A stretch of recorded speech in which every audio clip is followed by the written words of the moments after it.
Welcome. Good evening, everybody.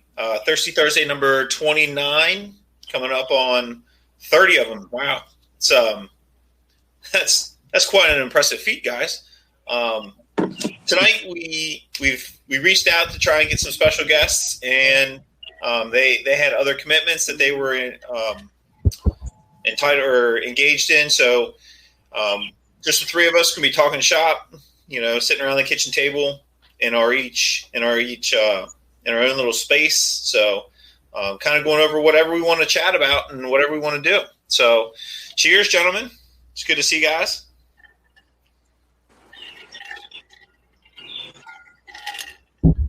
So I think one of the first things, maybe kind of kick this off and kind of see where it takes us. Bobby and I were both at the that Route 90 bridge crash where the child was ejected over into the bay. Had a gentleman jump off the bridge to rescue her. There's a total of, was it 8 patients, Bobby, that were transported? Yep. And there like 5 or 6 cars that were involved. So yeah.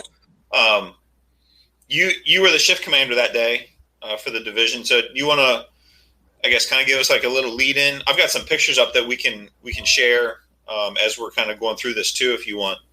But yeah, sure. So on a Sunday, and I was acting battalion chief for Ocean City, and we got dispatched for a motor vehicle accident on our Route 90 bridge. So our Route 90 bridge is basically a 2-lane bridge that spans our bay. Coming into town, midtown for us. One of the problems we have is we have some serious accidents on there from time to time, and one of the issues is that there's no access. So basically, there's a couple of long spans, and this is the first span outside of Ocean City where this occurred, and so you have trouble kind of getting people in and out, and then it stops all the traffic, and you got to get traffic routed around. So. Before I got there, an engine showed up, a medic unit, and an assistant chief. The assistant chief ended up assuming command, so I really just helped out with the triage and treatment and trying to get ambulances coordinated on the bridge while the bridge is all closed off. The one pickup truck was precariously sitting on a rail, so we had to use a rescue and use the winch to kind of keep that from going over the edge. That same pickup trucks where a small 2-year-old was ejected, went into the bay, and it's probably everyone's heard about. There was a good Samaritan that was also involved in the accident himself that saw what was going on and jumped off of I don't know, it was 20, 25 feet, maybe even higher than that, but off of a bridge in about 4 feet of water. And he actually knows the area. He's a big boater in the area. So he actually knew how dangerous it was and did it anyways, and got hold of the infant and cleared the infant's airway. The infant started breathing, or I guess child, I could say, cleared the child's airway, and the child began to breathe again. And that was actually the most critical of all the patients we had, and fortunately everybody went home. So it was a big, dramatic-looking wreck, but luckily nobody was injured real bad and nobody was killed. And that was basically my part of it, was just helping triage everybody out and trying to control, figure out which hospitals they would go to, and that's pretty much it. So we didn't have anybody trapped in any of the vehicles. The vehicle up on the guardrail, actually they were able to self-extricate, with the exception of the one that was ejected into the bay. Themselves, and so we didn't have a big entrapment problem. So that's basically what I saw. Everybody worked well together. The police really cleared the bridge really quickly for us. All the guys in the on the fire side, the volunteer crew, everybody worked together to take care of things, and it went pretty well. Considering everything going on. So, Ben, what was your perspective of it? Yeah, so I was assigned at Station 4 that day, and listening to it, obviously you hear the first report, or you hear the dispatch, and hang on a second, we'll get a better picture of the actual incident. that first picture from Campos Media, I believe he's a volunteer member of the Ocean City Fire Department, and does a lot of like photography and that kind of stuff. Gets a lot of really great pictures on the Ocean City area. So that was yeah. But just to kind of give you an idea of what Bobby was talking about with, being isolated on this longer span of a bridge. And currently my internet is moving at the speed of crawl. So we were at Station 4 here, the initial dispatch. And then you hear the assistant chief come on scene, advising that it was a Worcester County Fire Marshal. Goes on scene, advises you got a bridge, or the truck is teetering on the wall. So that's when they upgraded the assignment from an MVC with injuries to the rescue box. And I apologize. Like I'm being distracted. I need like some ADD meds. Maybe help me tune into one spot or another. So we're sitting at Station 4. We're the next closest medic unit, and at some point we're like, well, if they're not going to call for more medic units, we're just coming. Like we're going to go. And I think shortly after we marked up to say we were responding, I guess Bobby started calling for additional medic units, and then we arrived on scene. Bobby came over and said, "Hey, like you guys." He sent me to go check on a patient, which I actually never made it to. Sorry, boss. You pointed in a direction. I saw a person. I went and talked to them. It actually happened to be the daughter of the gentleman that jumped over the bridge. And when she first said that, it was like, I go up and, ma'am, are you the driver of this vehicle? She says, no, I'm 13. I said, well, who's driving this vehicle? She says, my dad. Well, where's your dad? He jumped off the bridge. He did what? Like it took me a second. I was like, oh, he jumped off the bridge. Gotcha. Obviously very shaken up, very scared. Ended up putting her in Bobby's command vehicle. And then my other two partners had found a priority patient.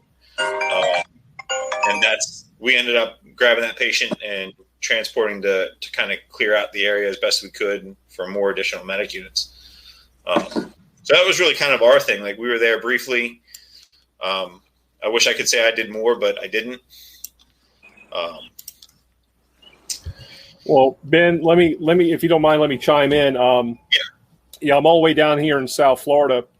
And when that incident occurred, I mean, and Ocean City is not a stranger to being in the national news. I mean, you will have those occasional calls or high-profile events that occur just because of our location and how populated we are, especially for a good part of the season. And my guys know where I'm from, and I brag about you all the time. They probably get tired of hearing me talk about you guys, but at the same time, I started to get these pictures. I'm like, oh wow, that's cool. And the guys started asking me because they could see a little bit of the pictures that was on social media and what was in the background. I said, we've run a lot of calls, a lot of interesting calls on that stretch of road, in the years that I was there as well. And I said, it's a lot of dynamic incidents out there. I've run a lot of boating accidents. I've run, a lot of things on the bridge, off the bridge, underneath the bridge, involved with the bridge. And I remember, sending some of our guys, one of my crews over overboard when we had an incident that wasn't, it wasn't similar, but it was, MVC with somebody went over to the rail. But to me, what's amazing, and thank goodness that that Good Samaritan knew the waters, and I know those waters exceptionally well. And just you could be 6 inches from a really snotty piece of debris, even though it's very shallow water on that side of the bridge.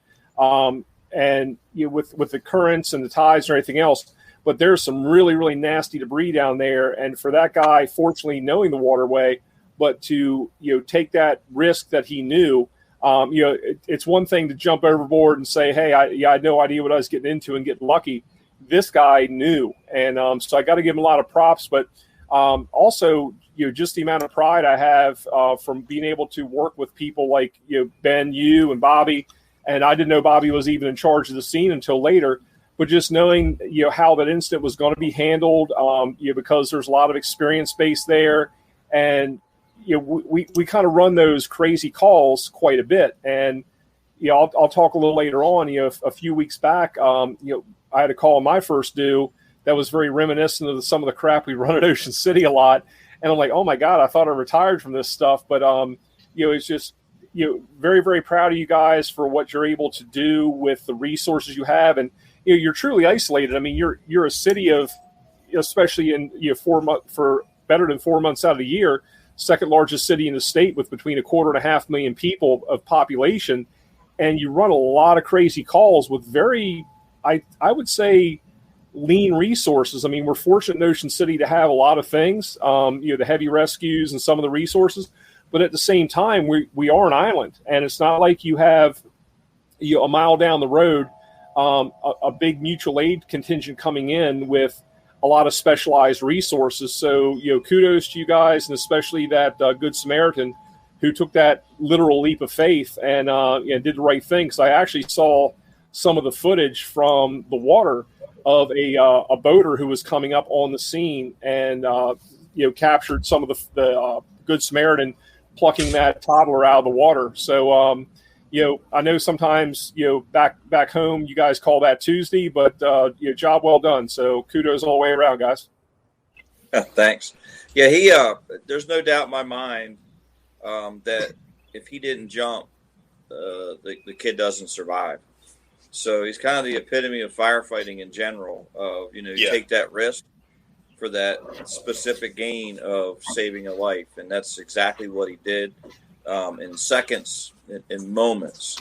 He literally had no time really to think about it. As he told us the story, he had no time to think about it. It kind of happened, and initially he thought the kid was okay. The kid was on his back, and when the kid rolled over, he realized the kid was in dire straits, and he just did it.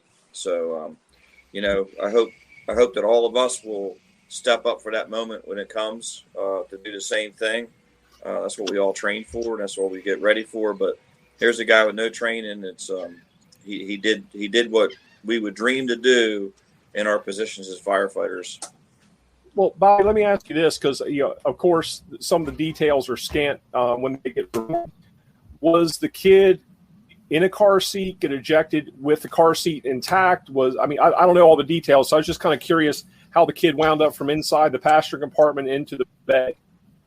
I don't know. They're still doing the investigation of how it happened. What I do know is that when the Good Samaritan looked down, he saw the car seat floating, and then he saw the child appear a distance away from the car seat. So the first thing he saw was the car seat.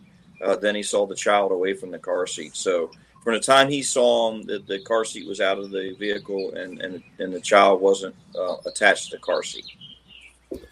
Wow, and that's got to be pretty scary on its own, because you can go through the whole Rolodex of possibilities of how that came to be, but just to have somebody who was that quickly thinking, and again knowing the risks and that body of water and the debris and the I got to say, guys, got my complete respect for doing that. But definitely, like you said, Bobby, if it weren't for that rapid action, then it would have been a completely different outcome. And that guy's got the spirit of fire rescue in his blood, man, no doubt. And did he have any background, any military, fire, police, anything? I don't think so. I don't think he did. He works at our local hospital. I do know that, and. And actually, Dipsky, I did.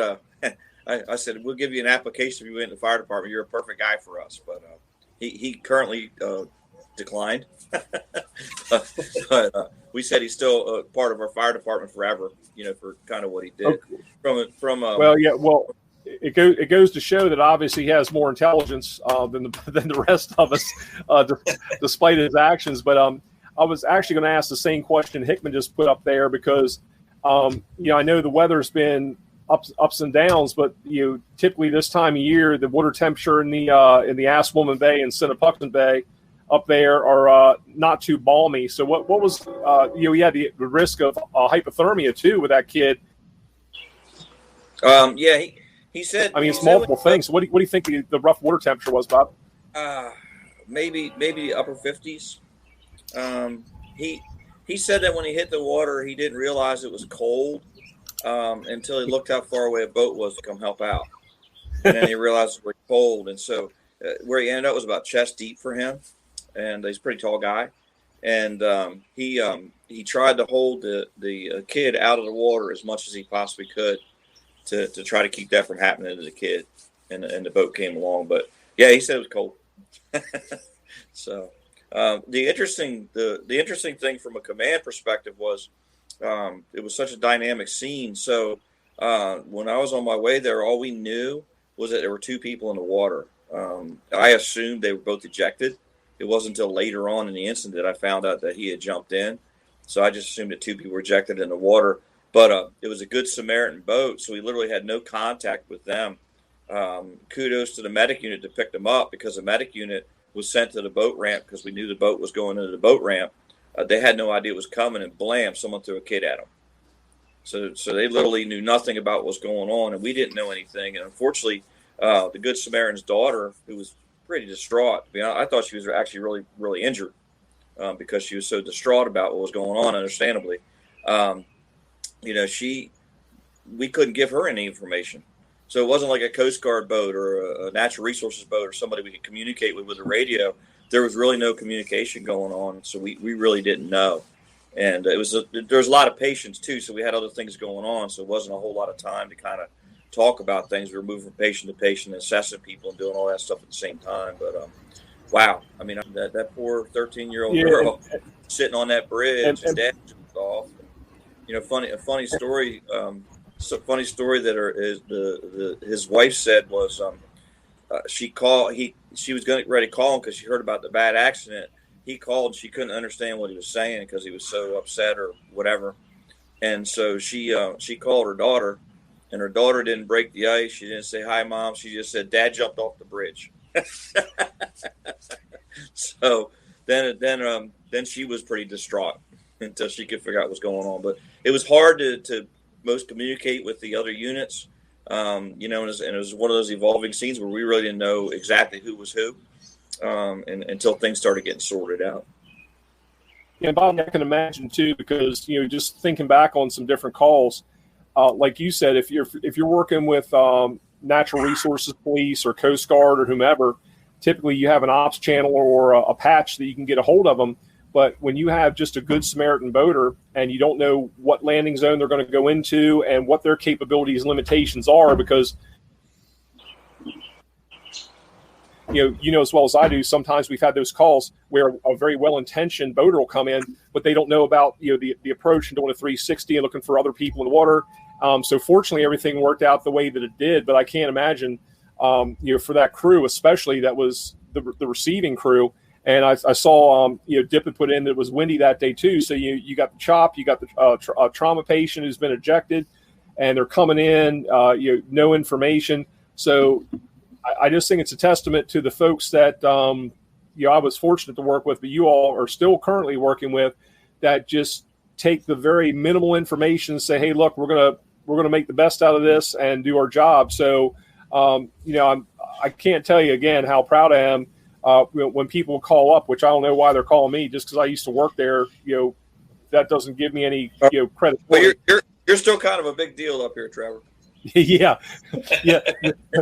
My name and 50 cents will get you a cup of coffee, but no, but it was really cool when they're like, hey, and of course every now and then you get something in the other Ocean City, New Jersey, but I mean my phone was blowing up. I'm like, oh yeah, it's okay. And I wasn't being nonchalant about it, but it's just okay. We've had crazy calls and some nutty stuff going on, but nevertheless, it's just that goes to show just a level of professionalism and where you guys just take the job to say, okay, we're going to go with what we know and go with what we don't know and do the job.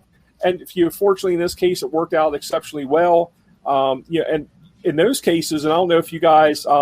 I don't know if this is more after the fact, but as the incident occurred, but typically those incidents are not only multi-jurisdictional, but multi-agency, where you're dealing with, like I said, Coast Guard, MNRP, fire department, state police, sheriff's office, Ocean City PD. So how did the communications go and the operations go from a multi-agency standpoint?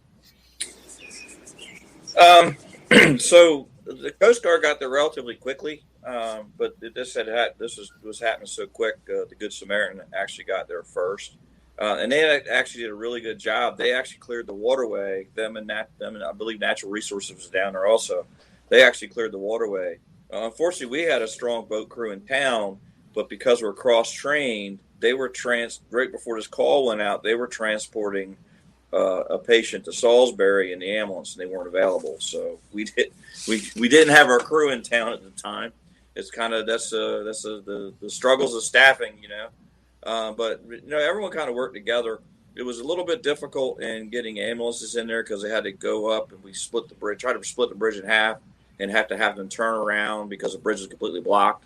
And so someone have to go east towards a coastal highway in town and go to hospitals that way, and the others have to come from the west. But the everybody was kind of there in place. We just needed transport units, and we're not staffed real heavy, especially this time of year. And so we had nine people were either out of town on a call or were on fire apparatus. So we lost like 9 of our shift that weren't able to transport people. So that just, we had to rely on other ambulances to come in, volunteers and other departments and things. So a little bit slow for the ambulances coming in, but that's kind of expected because, like you said, we're a little bit remote where it takes a little bit of time for these guys to get in to the area. Yeah, and something else I was thinking about too. One incident that I had been on some years ago, where we had people on the bridge in the water, so forth and so on, and we had some tide issues where we actually could not get a boat into the our closest deep water harbor where we could actually land a boat wasn't in Ocean City. We'd have to go way far north or way far south just because of how filled in the bay is in that area. And they had to actually take our patients over to Ocean Pines, the municipality across the bay, and then fog set in where some of these folks weren't used to navigating with solely radar, and that was a challenge in itself. So, I think it goes a lot to say too about sometimes, like you said, we're all cross-trained. We try to be the jack of all trades, and sometimes our boat crew is also our divers, and our divers are also our hazmat folks, and our hazmat folks are also our trench people, and you can only spread them so thin. And it's nice to have them, but if they're tied up on the handling for the first emergency, it is what it is. But working with those other agencies, it really comes into play. And even though I know up there we work on an island, it's always been important that we don't think like an island because we need those extra resources coming in from those other places, no matter what time frame it is, because it's crucial. Like you said, if that Midtown bridge is blocked, then you got people coming in either to North Bridge or to South Bridge at the far ends of the city, or it's going to be quite a while. So how are things? And I'm not getting into like a operations discussion so much, but how has it been as far as trying to keep up any kind of, I don't want to say cross training, but making sure that we have that mutual aid relationships and training with the our time. Has that been really cut back because of COVID, or is that just something that's kind of waned, or is it still going strong? We had some restrictions during the COVID time, but as all of our guys are pretty much vaccinated, and so we've those things have opened back up again. So mutual aid is strong. One thing that we're doing here now that we hadn't done much in the past, Trevor, is we're doing a firefighter 1 class. So we shared one with Salisbury where they had, 30 some people or something like that. So we split it and we're doing it in town, which is kind of cool because, with the exception of going to the burn buildings, we would do it all in town. So there are people from Berlin, there are people from Ocean Pines, there are people in this class. And I think, so we're taking some good steps, I think, towards, having better, I guess you call it interoperability, for lack of a better term. But I think it's everyone is affected with staffing issues. So I think that everyone recognizes the fact that we got to help each other out a little bit more, and I think that's across the nation in the fire service. I think for 99% of the fire service is running through the same thing. So we all end up working together. My local small town I live in here in Millville, Delaware, we rely heavily on our surrounding departments anymore, and us, and we just all kind of, to be honest with you, we all kind of work together a lot more than we used to. You remember back in the 80s, Trevor, nobody called anybody for anything. It wasn't going to happen. You took care of your own fires, and that was kind of it. I mean, even the large metropolitan areas, the Baltimores and stuff, are all working together with their neighboring agencies. So that's, I guess, if there's any kind of silver lining in the staffing issues that we have, is that fire departments are learning to work together a little bit better. And that's a good thing in itself. And Ben, I don't know how things are up there in Wycomico County, because you have Ocean City, Worcester County, and Sussex. You have the same thing, but with Wycomico County also. And to Bobby's point, not to try to date ourselves, but I remember when, if the fire truck was a different color, it couldn't come in town, and no matter what, which was just the epitome of ignorance at that time. And fortunately, we got past that. But at the same time, we always thought in straight lines, that if it wasn't up Route 1 or out Route 50 or out Route 90, we really didn't look at the capabilities and limitations of our neighbors to say, okay, what can they offer, and what can we offer also, because we have to help each other. And I look at that same dynamic where I am, is advanced as some things are a little bit retrograde in that respect also, like Bobby's talked about, where we're not going to call this department or that. And unfortunately, some of that still does exist nationwide, but it's very, very unfortunate, because when you have the opportunity to make a stop on a fire versus confining it to the zip code of origin, or you have the ability to do what's right for an MCI or a patient or anything else, but your pride gets in the way. And believe me, I think you should have tons of departmental pride, municipal pride, everything else. But part of that pride is making sure that you're serving the people in that community appropriately and getting them the resources, whether it's whether it's a yellow fire truck, a red fire truck, a green, whatever the case is. But because you're making those decisions and your resources and what the capabilities and limitations are out there, because you're going to get confronted with that call that you just can't handle. I don't care how big of a department you are, how well staffed you are, you're going to have limitations. You're going to have that day that, like you said, Bobby, all your special ops gurus are in the back of an ambulance transporting to a trauma center 32 miles away, and yes, they're not on site. Their value's been lost because they're actually part of a unit. You don't have them in that glass case and you break them in case of emergency to bring them out. That's not how a lot of us operate. I mean, some departments are fortunate to be able to have that, but we don't. So with that being said, I think it's like you all are saying, it's really important to cultivate those relationships. But how from a Salisbury / Wycomico standpoint, Ben, how's mutual aid been with? Has there been anything that's kind of hobbled you guys with COVID, or are you guys kind of maintaining? Yeah, I think we're definitely better than what we used to be. I think COVID kind of it kind of slowed the process of us like really branching out, both as the city of Salisbury and Wycomico County, the fire service. But I think there's been a lot of, really eye-opening of like, holy cow, like everybody understands that the volunteer fire service is struggling for members, struggling to make calls. And it's not like I think we are understanding that it's not just, well, it'll be okay, we'll get out eventually. Like they're starting to understand, like we're starting to see the importance of getting out quickly and providing that service quickly. we actually started. I don't want to say just started. It's been a little while now. A working fire dispatch that I know, and our deputy chief, Chief Darren Scott, worked on for a while, and had a little bit of pushback. But once it got through, I think it's been pretty well received around the county. So that way, our shift commander goes on scene, or I think the county stations that are using it now, that command unit goes on scene and they say, give me the working fire dispatch, that you automatically get an extra 2 engines and another truck.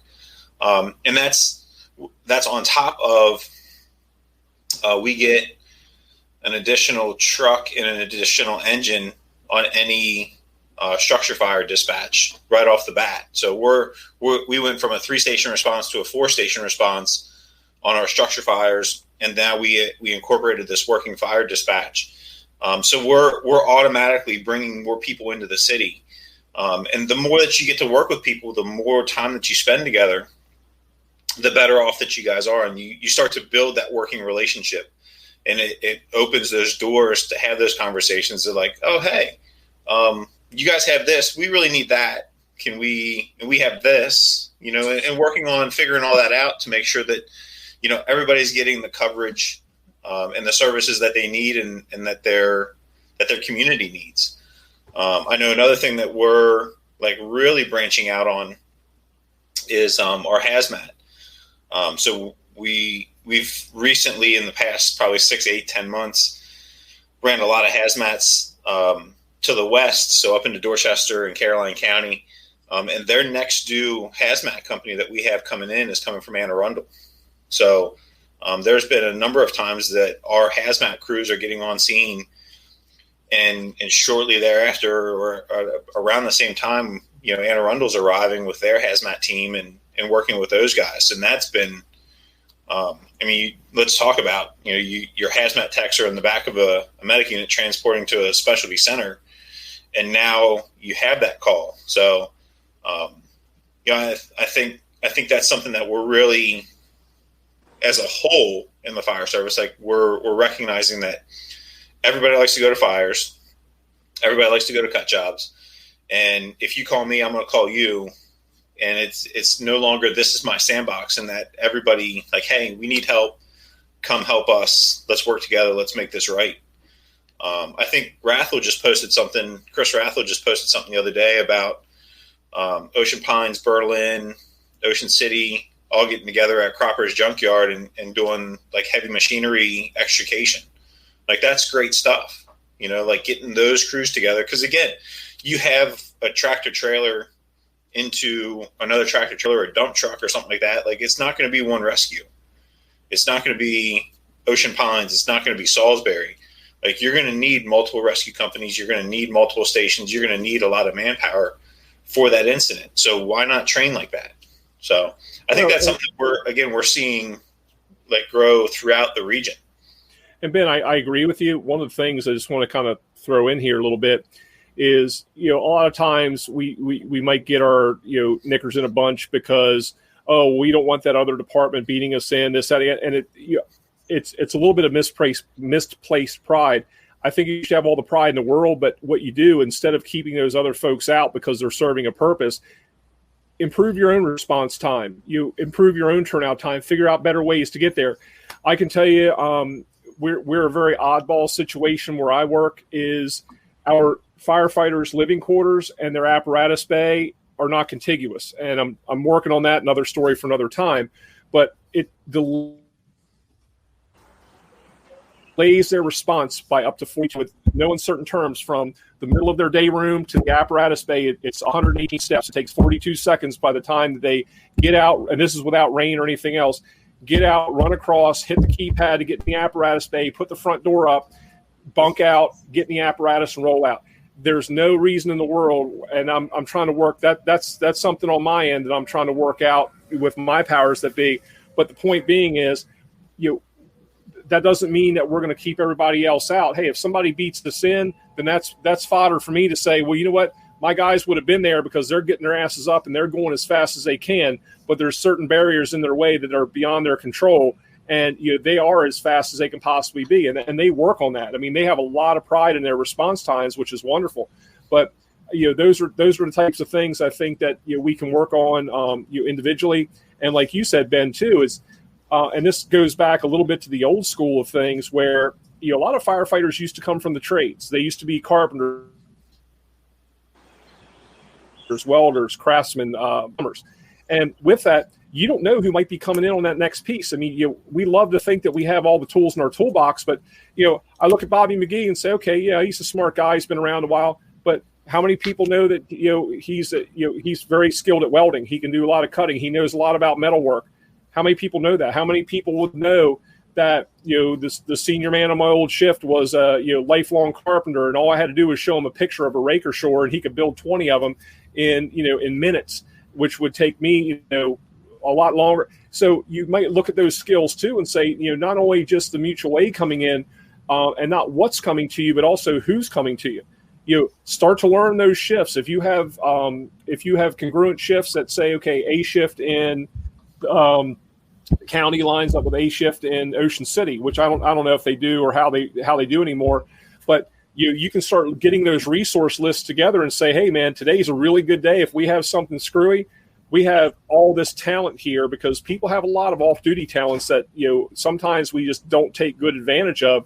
But that's where a lot of the heavy rescue stuff came from. A lot of the squad stuff came from. A lot of the specialty truck stuff came from.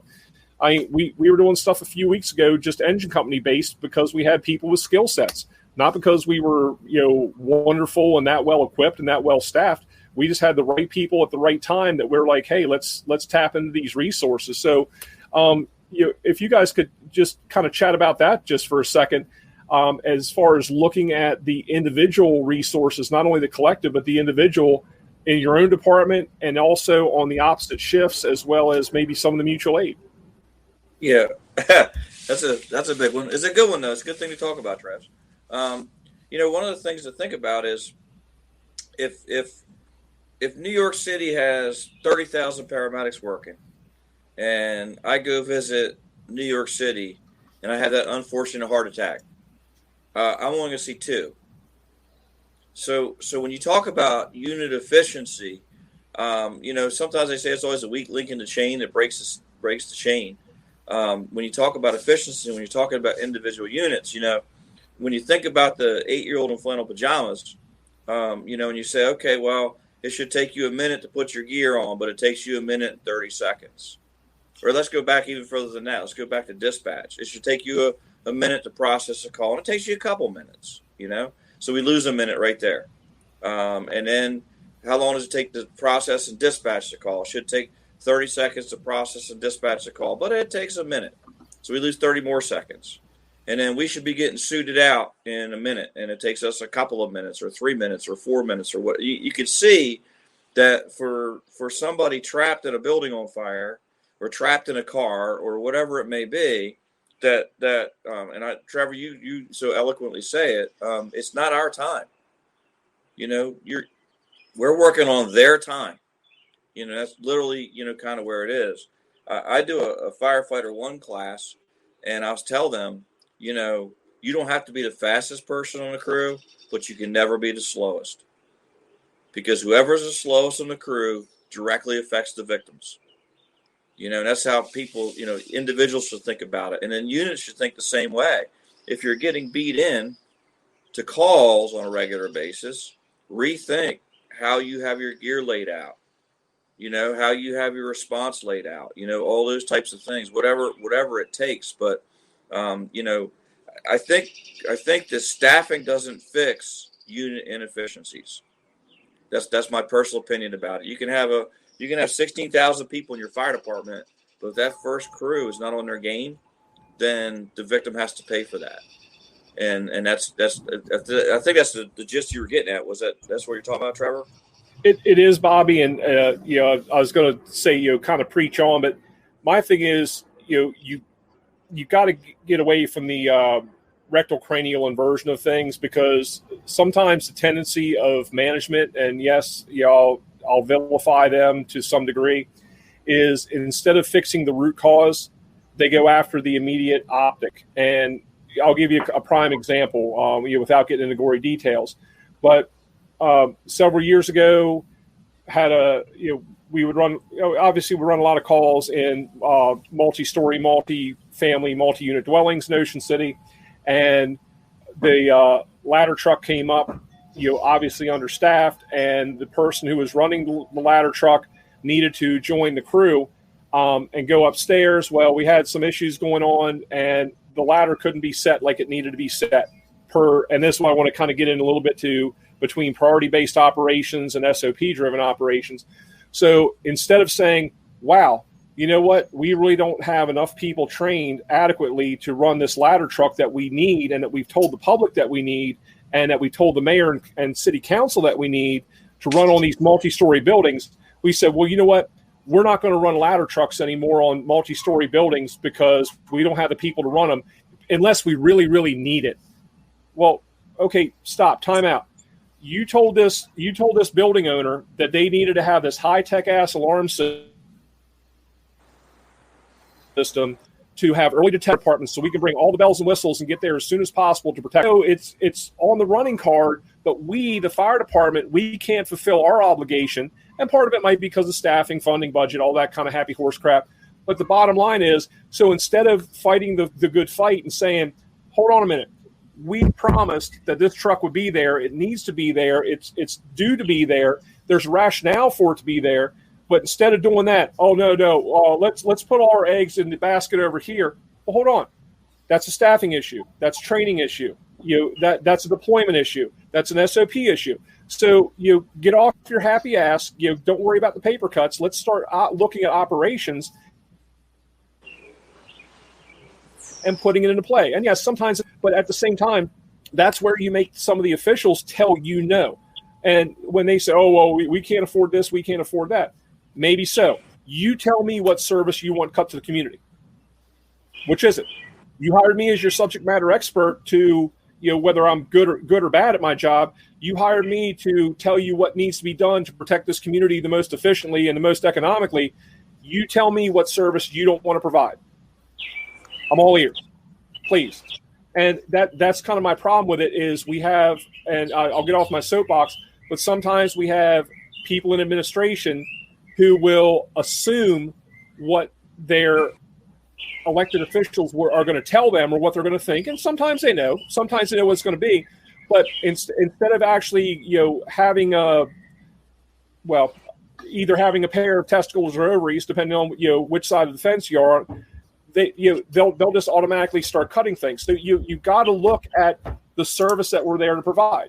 If you're in a multi-story building, multi-family occupancy, and you have a ladder truck, and you think a ladder truck is a good thing to go on those types of buildings, especially when you have calls in them, and then you start taking away the ability for that truck to respond because of your own ineptitude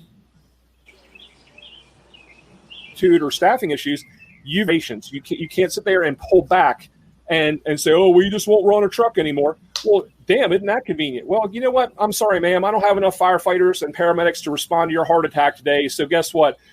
If the mailman gets there roughly around the time that your husband needs CPR, hopefully he took a American Red Cross class and can help you. That's the same mentality. So I'm going to get off my soapbox on that. But Bobby, that's where I agree with you on these types. Well, I agree with you quite often. But that's where I kind of look and say, we have to step up and look at the big picture and start putting the right processes into play. Guess what? Sometimes it's us. Sometimes we're dropping the ball. Sometimes we need to look at ways to make ourselves more efficient, ourselves better, and ourselves more proactive. So with that being said, I'm going to actually defer now to my emotional support beverage and let you guys talk for a moment. Trevor, just to kind of go along with you, I posted Wade's comment. At the end of the day, it's all lies. We're our own enemy. So it's more than just the three of us that agree with you. There's a couple of us out there. So. Yeah. So here's the thing about staffing, and I agree with you, Trevor. I know where you're coming from. So SEAL Team 6 took down the most dangerous terrorist ever known to the world, in my opinion. Their staffing was 15. So SEAL Team 6 took down. So we gotta. I mean, I I delve into staffing, and I like everyone else talk about it some, but I've learned in teaching and instruction and things like that the amount of people is not as important as the quality of people. We do need more people, but we need to start off with a base of quality people to add people to. Because if you've got 20 people that are operating at 60% of their abilities or 40% of their abilities, if you add 20 more people, I would argue it's going to make it worse. I think that's why we have instructional academies. That's why we have FDIC. That's why we have Firehouse Expo. That's why we have all these FDTN, all these different things out here to get the individual better, and then to get the team better, the crew better, to get the unit better, to get the station better, to get the fire department better, the first alarm response better. But I think that I'll be honest with you, I think a lot of times we use staffing as a crutch. Every time we don't do a good job, we go, well, you know what? It's just because we don't have enough people.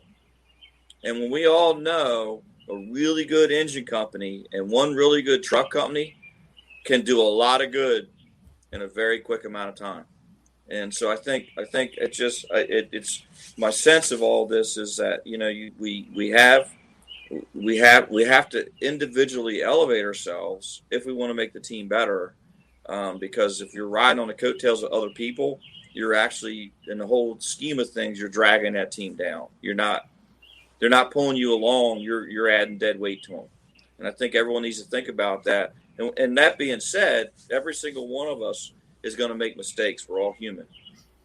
We're all going to have those calls where we don't do well.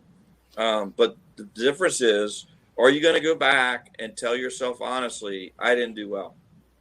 I made these mistakes. And do you work on making a difference as far as the next time I run something like that, I won't make that same mistake again? I think that's the whole key to this whole thing is we're never going to have the staffing that we want. And the big secret out there with these large staff departments is not all of that staff is actively working on a scene. There's good guys, there's bad guys, there's good girls, there's bad girls, there's all that going on. And there are people that are going to step up in the fire service and kind of take care of business. But wouldn't it be great if we took those people in the middle and elevated them from 60% to 80% of their capabilities? That's how I kind of look at it, mostly because I do teaching. So in doing teaching doesn't affect staffing at all. But teaching is about individuals and how they work together as crews and stuff like that. So there's my soapbox, Trevor. Well, no, and Bobby, you and I have had this conversation many times, and I agree with you. One of the things, and just like when we went through our different staffing changes before, what we had is what we had. And yes, we were going to try to fight to change and get our staffing and but sometimes you got to figure out how to fight with the Army you have and not with the Army that you want. And yes, we're going to fight to get that Army that we want. And that's all well and good. But the reality is that's tomorrow, that's next month, that's next budget cycle, whatever the case is. What do we have today and what are we going to do with it? And credit, when we had 3-man crews, guess what? We worked on how are we going to best deploy a deuce and a half in a high rise with 3 people? How are we going to best deploy a deuce and a half in a high rise with less than that if we have less than that? What if somebody calls out sick? What if we don't? What if we're understaffed? And that's where, again, Bobby, your take was let's address this through training and fight with the Army that we have and let's do the maximum we possibly can and do it as safely as we can and as effectively as we can with what we have now, not with what we want later. And let's fight for what we want later, but let's get, we got to be on, we got to be that cognizant of what's going on. And, I'll fly that flag as long as I possibly can, is to say, yes, more staffing is always good, but when you have, and again, I'm not poking anybody in the eye, but sometimes you'll have a major incident, and this goes back to your comment about having 30,000 paramedics in a city and you only see 2. You might have a major incident and nobody's coming out of their office who is a qualified, on paper at least, a qualified firefighter, a qualified officer, this, that, or the other. Some will. And honestly, honestly, there's some that they have to do jobs, but when you have people who can fill different functions and different roles, who will stay in the administrative role and kind of, I don't want to say hide in that, but every now and then they will, and you'll have a working incident and you need all hands on deck.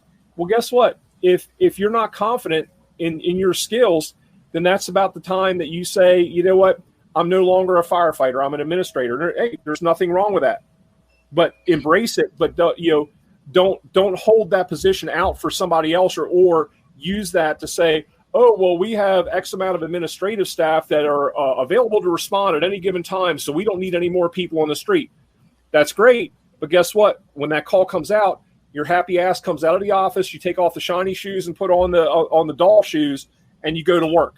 So you can't have it both ways. If you're not willing to go out in the field and get dirty, don't count it both ways. And we do that a lot. I mean, just like I said before, if you have somebody who's a special operations person, usually they're multifaceted, and that's a wonderful thing, but you can only spread them so thin.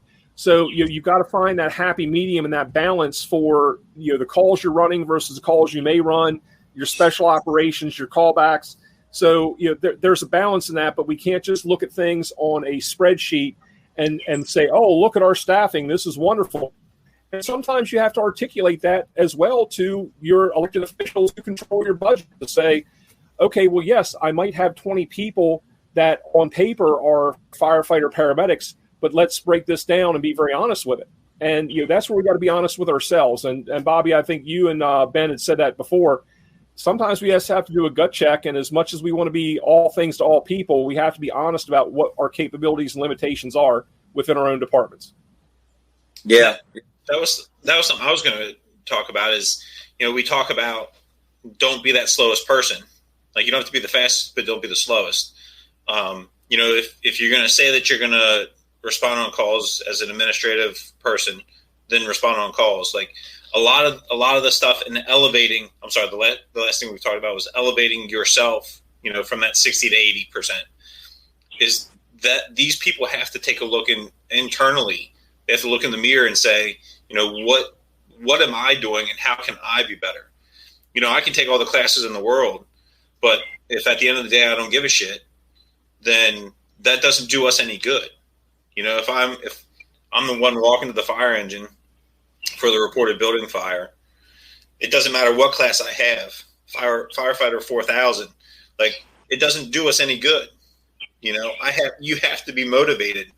You have to want to be there. You have to want to do the job, and you have to want to do it well for it to be effective. And if you don't, and if you can't understand that, if you're over it, if you're burnt out, that's fine.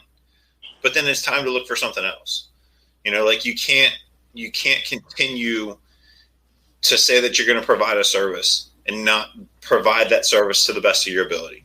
And I'll be completely honest. When I left Ocean City the first time, I was struggling with myself, trying to maintain my credentials as an athletic trainer, maintain my credentials as a paramedic, and trying to keep current on, everything, the medications, the skills, everything that it takes to be a good paramedic. And it got to the point where it's like, if I go on this call, like I'm not going to kill him.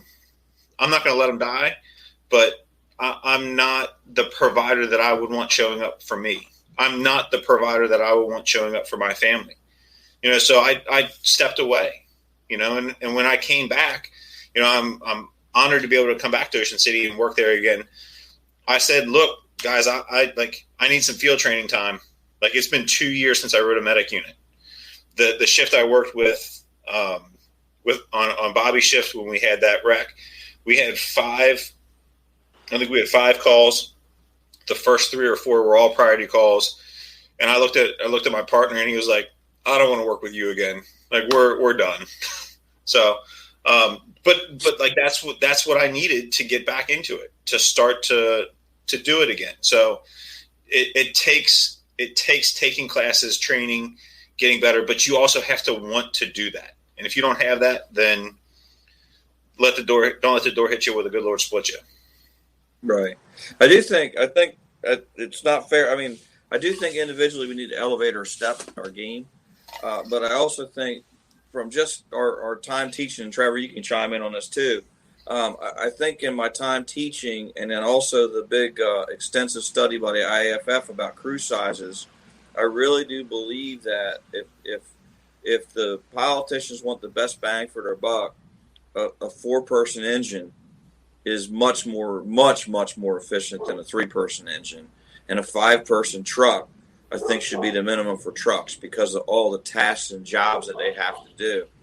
And I think that I stand behind that. I think that if you're, and I run on three-person crews, but I think if you're on a three-person crew, there are certain things that can't get done. And I really think that I totally support that politicians and governments should start thinking about going back to that four-person staffing. And Ben, you brought up a great point that we've had lots of conversations about. The fire service is slowly assimilated to an all hazards department, including EMS. And I think it's time to do some soul searching about whether or not having everybody cross-trained is the best way to handle this. I think it's not. I think that you have people that are EMS oriented that are trying to ride fire apparatus, maybe for better schedules or less calls. I think you have people on ambulances, their hearts in firefighting, and they're not giving their best game to their patients, and I think it's time for the fire service to go soul searching, and governments in general to go soul searching to say, maybe we need to split the service up a little bit and allow people to concentrate on being an engine guy, a truck girl, a paramedic, or an advanced care person, because I do think we're chasing too many rings. I think we're just going in too many different directions. And I know that I struggle. And the question is, do you want to have people that can do 20 different things okay? Or do you want to split those people up and have 20 people to do things really well? And I think we went through a long period of combining them together because of shrinking budgets and shrinking staffing and all those types of things. But I think it's time to rethink. Now we see the results of that. And I think, at least in my opinion, the results of that is maybe not always the best service to the citizens. And Bobby, one of the things, and I want to be clear about this too, is we all say that you should be able to do the job. If you can't do the job, find something. That's a pretty easy statement to make, and we all kind of feel that way. And at the same time, I don't think that we do a good enough job of attrition planning. And here's what I mean by that. You might have somebody who served exceptionally well for 20, 22, 23 years, whatever the case is. And you might be in that kind of oddball sized department that you're too big to be small, you're too small to be big. So I can't take this guy who served miraculously for this many years, but now he's got bad back, bad shoulders, bad knees, this, that, and the other. He's done his time, but now he's become a risk to himself and his crew and to the people that he's serving. But you want to see him through to retirement. And you don't want to throw this guy, out with the baby out with the bathwater, because he's served. He's done, he or she has done a phenomenal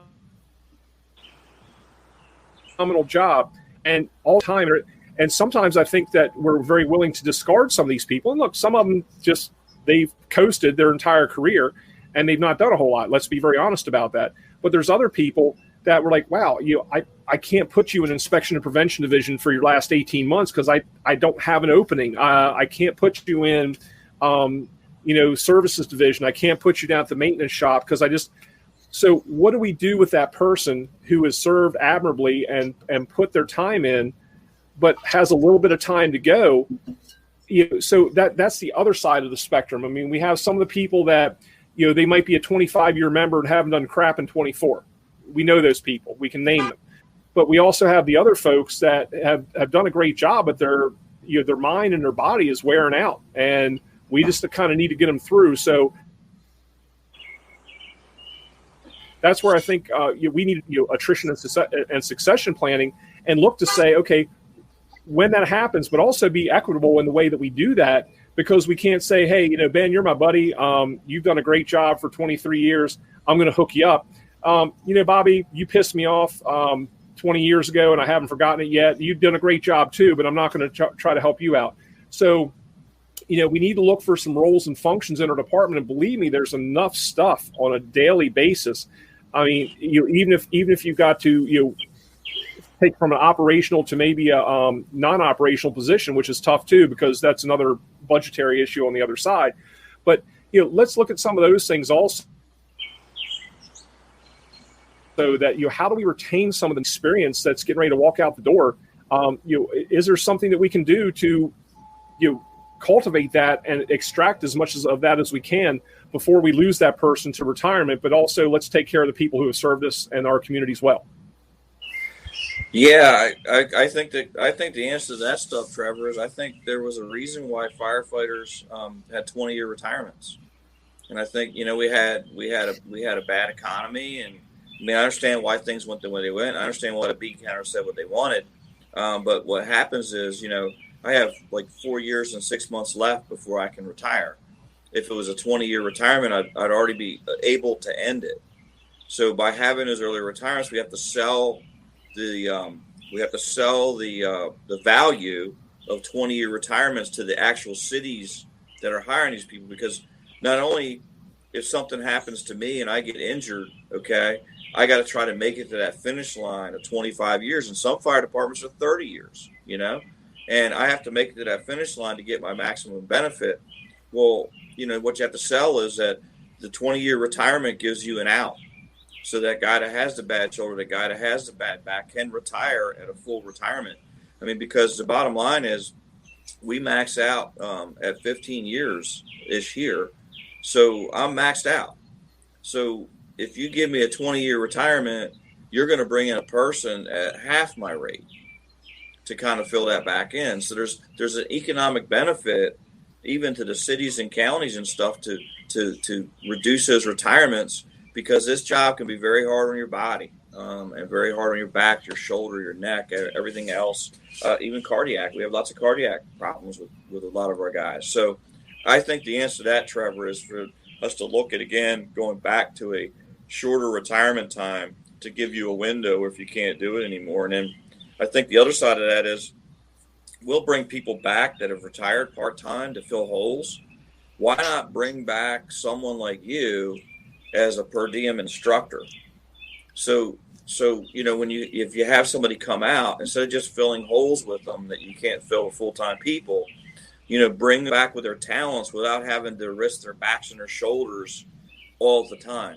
And that's a low to no risk on the city or the counties or whoever, because you're just coming as a per diem employee. You're basically a part-time employee. But I think those are great points, Trevor, and I think once again, we're seeing the results of extending these retirements out. We're leaving these retirements out for what the other employees do. Well, the other employees in the cities and towns they're great people, but working at a desk is not exactly going to blow your shoulder out or blow your back out. We're firefighting and even EMS. They're both, and police, I guess you could say for that matter, are pretty brutal on your body and can do a lot to you. So that's my thought about that. Well, and Alan and Dip bring up some good points too, because and we've tried that to some degree to say, okay, well, look, let's take that person and pretty much assign them to the driver operator spot. Well, the way we train is that the driver operator of the engine should be one of the busiest people in the fire ground. They should be thrown into bed. So we say one thing and then we try to compensate on another end, and like Dip's saying too.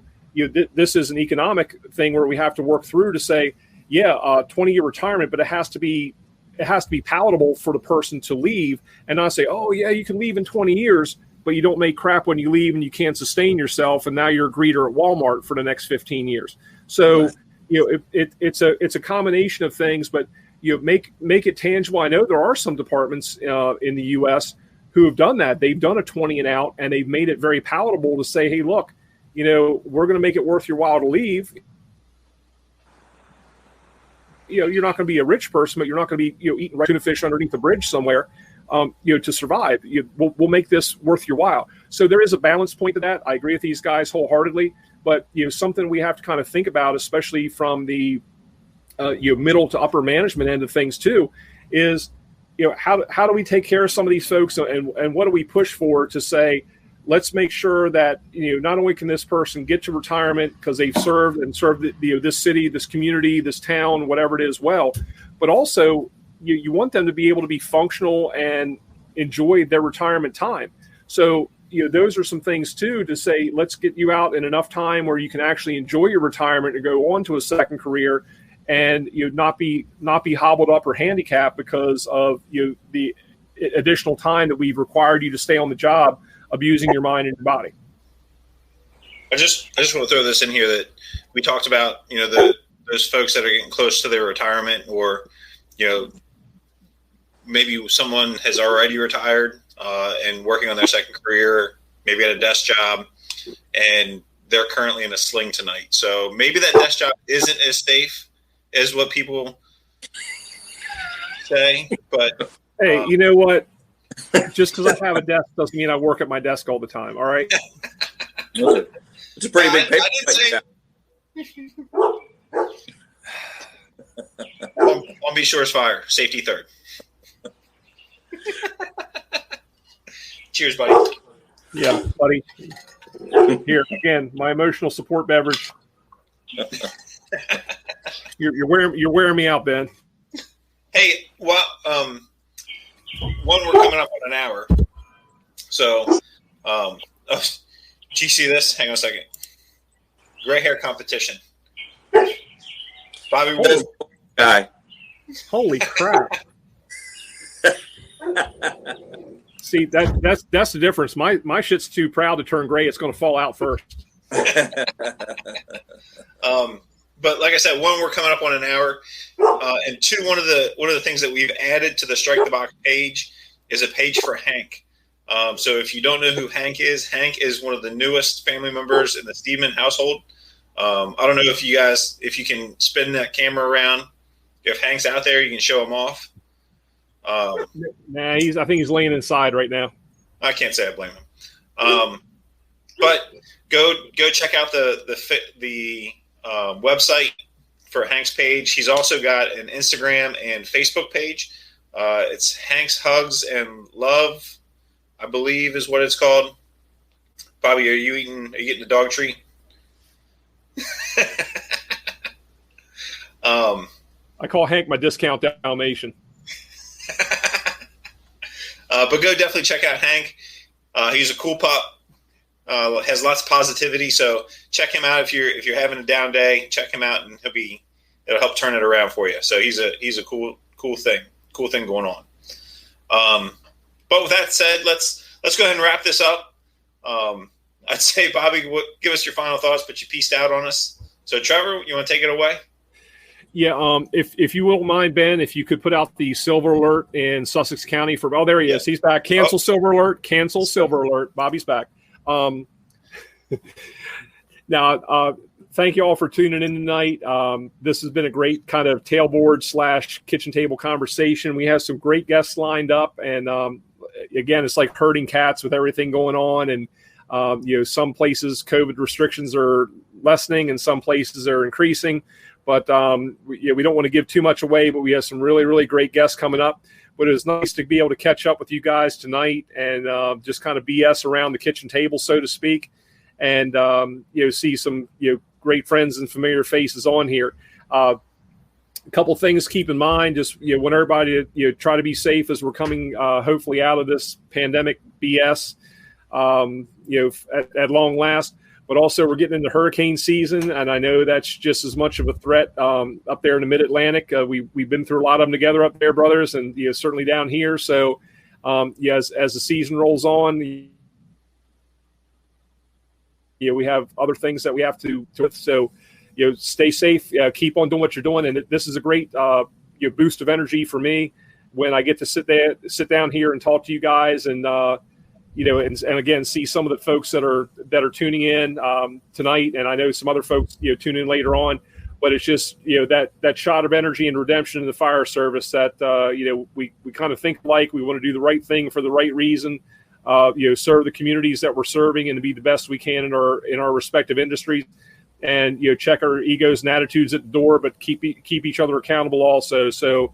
Ben, Bobby, thank you guys so much for being on tonight. And I'm going to go back to my emotional support beverage.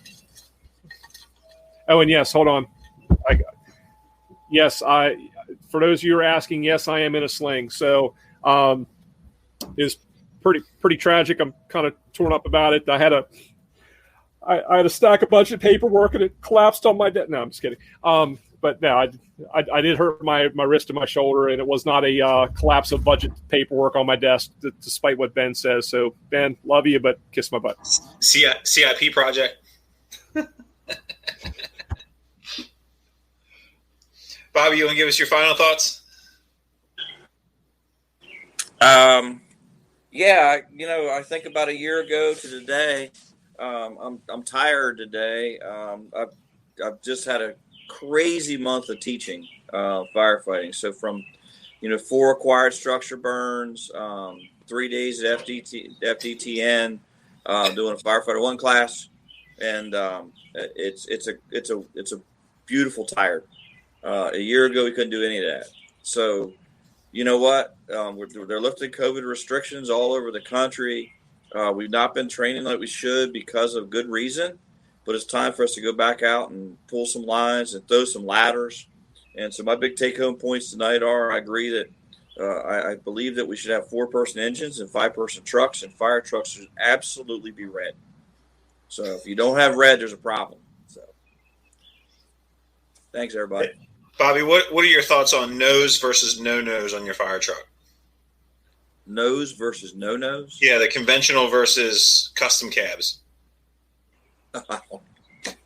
You can't see from inside the building, Ben. Good point. Can't see it from the medic unit either. So, wrapping it up. Thanks, guys. Thanks for everybody for joining us. It was a great conversation going on in the comment section. So as you're watching, if you go back and watch it, kind of scroll through and see some of the comments that we had. They were, again, great comments for tonight's conversation. This will get posted tomorrow morning about 10 a.m. On all of our podcast websites or outlets or whatever you call it. I just kind of went blank. Like Trevor said, I'm not even drinking tonight. This is all natural. Sorry, guys. Like the youngest guy who's got Alzheimer's. Yeah. Where am I? Who are you? Like Trevor had said, stay safe. There's a lot of stuff that's changing. So just kind of take care of yourself, take care of your family, take care of your brothers and sisters. Like Bobby said, 4-person engines, 5-person ladder trucks. They should all be red. Get out and practice. Like he said, he's also been teaching a lot the last month or so, pulling hand lines, throwing ladders. What have you done recently? What have you done today? What have you done this past week to make yourself better? I had the pleasure of going down last night with Bobby as he was teaching his Fire 1 class. We brought a fire engine down for him to use for their class, and was helping one of our new driver operators that's in the process that did a phenomenal job, I thought. To go do something to help make yourself better. Don't be that last person. You don't have to be the first, but don't be the last. So cheers. Everybody take it easy. Have a great night, and we will see you soon.